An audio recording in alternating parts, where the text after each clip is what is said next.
Oilers, you got a great offense with Connor McDavid. So I have them sweeping them. Yeah, well, I don't think you heard my point. The San Francisco Giants have 3 more in the 2010s than the Rangers have in their entire history. So, yeah. It's hard to get back and to get back-to-back wins. And I don't see the Lightning doing it here, so I have them losing to the Hurricanes in 6. We don't talk about the 2010s because the 2010s had the Astros. And if the Astros didn't happen, the Yankees would have won in 2017. He was close to Frank Reich, and they want Frank Reich back, so that's what they got. It's their discount Frank Reich. Kaprizov and the rest of this crew. Jordan Greenway, who doesn't get enough props. He definitely is somebody who needs to be mentioned more. Hi, this is Julie Dobbs. You're listening to Outsiders Opinions with Kevin and Austin. What's up, y'all? Welcome to our MLB Opinions of the Week. Yes, the playoffs are getting ready to happen and seeding is changing, but this isn't about that. This is about 2026, how the robots are coming. At least, I believe, in a limited way, Austin. Yeah, they've already been trying this out in the minors and the All-Star game and other systems. This is important. It can only be contested by either the pitcher, the catcher, or the batter. It cannot be contested by the manager, which is an important note. The manager can't walk out and say challenge that. That doesn't work. And it's done by tapping your helmet. And it's not the entirety of the strike zone is decided by it, but if you challenge it and you get it right, you get it back for future use in the game.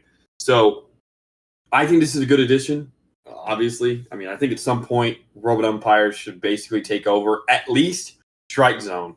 It may not, maybe at the bases we still have umpires, which I think would be a way to keep some human element to the game. Maybe have 3 umpires, one for third, second, and first, and those guys on first and third will also be able to see down the line to call foul balls. But I think we're very close to removing the umpire that's calling balls and strikes from the game, and I think it's for the best at this point.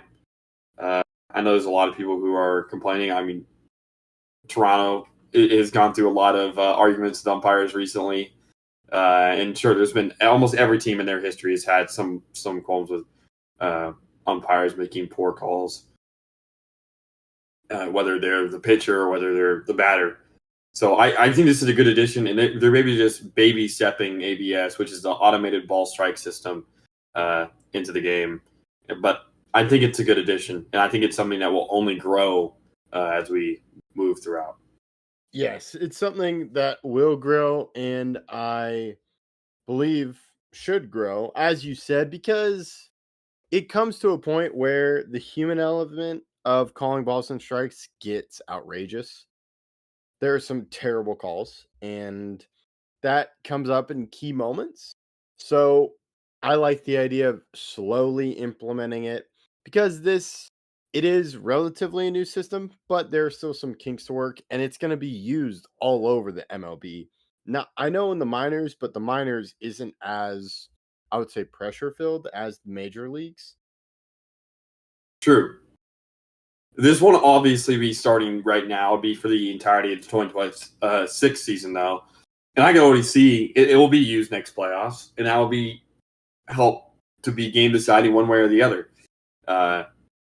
And I think this will only prove further the necessary implementation of a full ABS system for not just challenges, but for calling balls and strikes during the entirety of the game.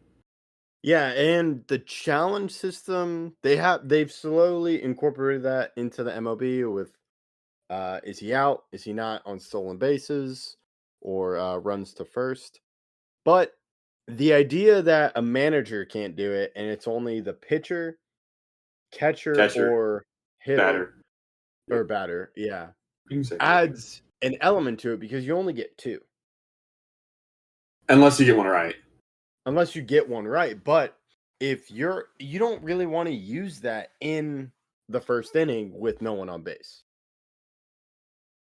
Sure. Unless you absolutely ball in the dirt or something like that you cannot possibly get wrong. But yes, you're right. But yeah, you also have to There is a strategic point to it that people have brought up that I like thinking about now, because that baseball is a lot of strategy. So you also have to trust the player. Like you're not going to Oh, have there'll be a team rookie meetings. There'll be team meetings. team meetings. It's, There could be the guy that's always like Luca on the NBA is always like review it, and you can tell like, hey, no, you're not going to get it. So there might be a hitter like that. But let's say Juan Soto I wants to do it. think this would be a quick conversation, and we could do a full video later on. But I think that if any player does the review it, they review it. I like that take because I for like the NBA because they do it too much and it's annoying to see. It's kind of like if you call a timeout. If you do the timeout symbol, you're gonna call a timeout. It's the same thing. Oh, okay. Like if a player were to walk up to you and do the timeout thing, you weren't gonna not call it. You call the timeout. It's the same thing. This is a challenge. Yeah. That is a challenge. You are calling a challenge. Ooh, that could cause some trouble. But you could see a baseball playing like, no, of course I'm right. Tap the head, and he's wrong. Then you don't have one. But I think you would probably want to save it for bases loaded, 7th inning or later. I think you could use it. I can't lie with you because of how the MLB is. If it's bases loaded, 2 outs in the first inning, I'm still using it. It's too important to get runners on and have a moment like that because you don't know when you're going to get another chance that's even close to the same chance of scoring. Exactly. Yeah. If it's bases loaded, scoring opportunity, but it would get more interesting. Like, how do teams use it? Let's say you have a guy on first and 2 outs. Do you use it then if it's the first or second inning? Depends on how Let's say- egregious the call is. It's like what percent chance are you of getting this call right? If it's 100, I don't hate it. Like if it is a ball in the dirt or an obvious high strike or inside strike or whatever, I get it. If it isn't though, and let's say it's a 90%, I'd probably still call it. But if it's like a 75%, no, it's no reason to risk it in the first or second inning. Yeah, and let's say it's your 9-hitter. Which 9 hitters can be good, but you want to use it so you can get your first or second. But the thing is, the manager doesn't have a touch on it, so it's going to count on the manager focusing on it and explaining to his players, this is when you. There's going to have to be really good communication behind the scenes before the game starts about who can call it and when. Right, anybody bases loaded can call it, but like no outs in the second inning, 2 outs. Or 2 outs, nobody on second inning, you shouldn't be calling it no matter how bad it is, almost. Like, if it's 100%, I'm fine with calling it still, but especially if it's like a 3-2 count. But, and that's another thing is the count. Like, if it's an 0-0 count, nobody on the first inning, even if the ball's in the dirt, what do you gain? Like, you just don't gain that much. Because 0-1 counts you can still hit in. But there will be games that will be decided by ABS. I know it will, and that's for the better because it means they get the call right. Yes, that's absolutely right, and I'm curious to see how players evolve to it, and I'm not worried about pace of play because that's been something the MLB has worked on is to increase the pace of play. It is relatively quick. They saw it in the All-Star game. I don't even care if it took a little bit of time because it's guaranteed to be correct. It's not like a challenge call where umps are looking at it and we don't know. It is quick, but also if it wasn't as quick and they had to run it a couple times, it's going to be right. It's not an opinion. That's right. That's why I like it so much. Is that I can think it's a strike and the umpire can think it's a ball, and the ABS system says it's a ball. Well, then it's a ball. Like, it's not they made a mistake. It's not was it a catch, right? We're not in the Dez situation where even if the situation were to take as long as that review took, at least with the ABS system, it's correct. And there is no argument about it. Based on what the rule book says a strike is, it is a strike. If you play the game of baseball, this is what a strike is. The ABS system can read where the ball goes and determine the strike zone based on the batter's height and all that stuff. So That's why I like it so much. Even if it was a little bit, if it wasted a little bit of time, the guarantee of it being the correct call would supplement the waste of time. And that's to me is something that yes, it would be worth it, but it doesn't take that much time. It's perfect. This is really a good job by the MLB to implement this and slowly just get players used to it because players in the minor leagues are going to be used to it That's compared true. to That's a good point. veterans.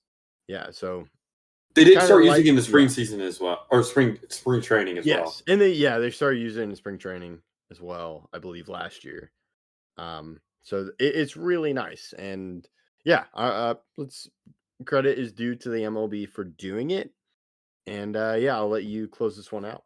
I just have one more point. I remember Taylor Okay. Walls got ejected earlier this season for feigning a he adjusted his helmet, but he didn't tap, and so the umpire thought that he was trying to say that was a ball when it was a strike and ejected him for it. My point by saying, are we going to have people adjusting their helmet, not calling a challenge, and they bring it up saying, "Oh no, you challenged it because you hit the top of your helmet." No, I was just adjusting my helmet. I could definitely see some arguments in that sense because again, I don't think Taylor Walls tapped his helmet to try to challenge it, but he was just adjusting it. The umpire saw it as that and ejected him. Yeah, and I think you have to be careful with that. I don't think it would really happen. I think I've seen a lot of players step out and then exaggerate the tap. Yeah, the tap needs to be proven to everyone. Like, hey, he tapped. It can't be an adjustment of the helmet. But I'm just saying that I could see an instance where you call one thing like you don't call a challenge, but they say you did. It's just not an easy symbol to actually prove. I wish it was like you just ask for it instead of like touching your helmet. I know why they do it. It's so that the fans could see that they did it, but at the same time, there could be some confusion about who actually called it or not. There could be, and I think we can see that at the beginning, but not once it gets going. Maybe like first week or two in the MLB regular season. I don't know. I mean, I could always see it possible. I mean, there's still the Jerome Bettis The coin. The coin toss, yeah. Where now you have to call it before, but while in the middle of it, and they've been doing coin tosses for 50 plus years at that point, right? So at any point it could pop up, but I agree that there'll probably be more of those issues early on than later. Yeah. So we'll have to see what happens and let us know your thoughts in the comments. We appreciate you listening to Outsiders Opinions.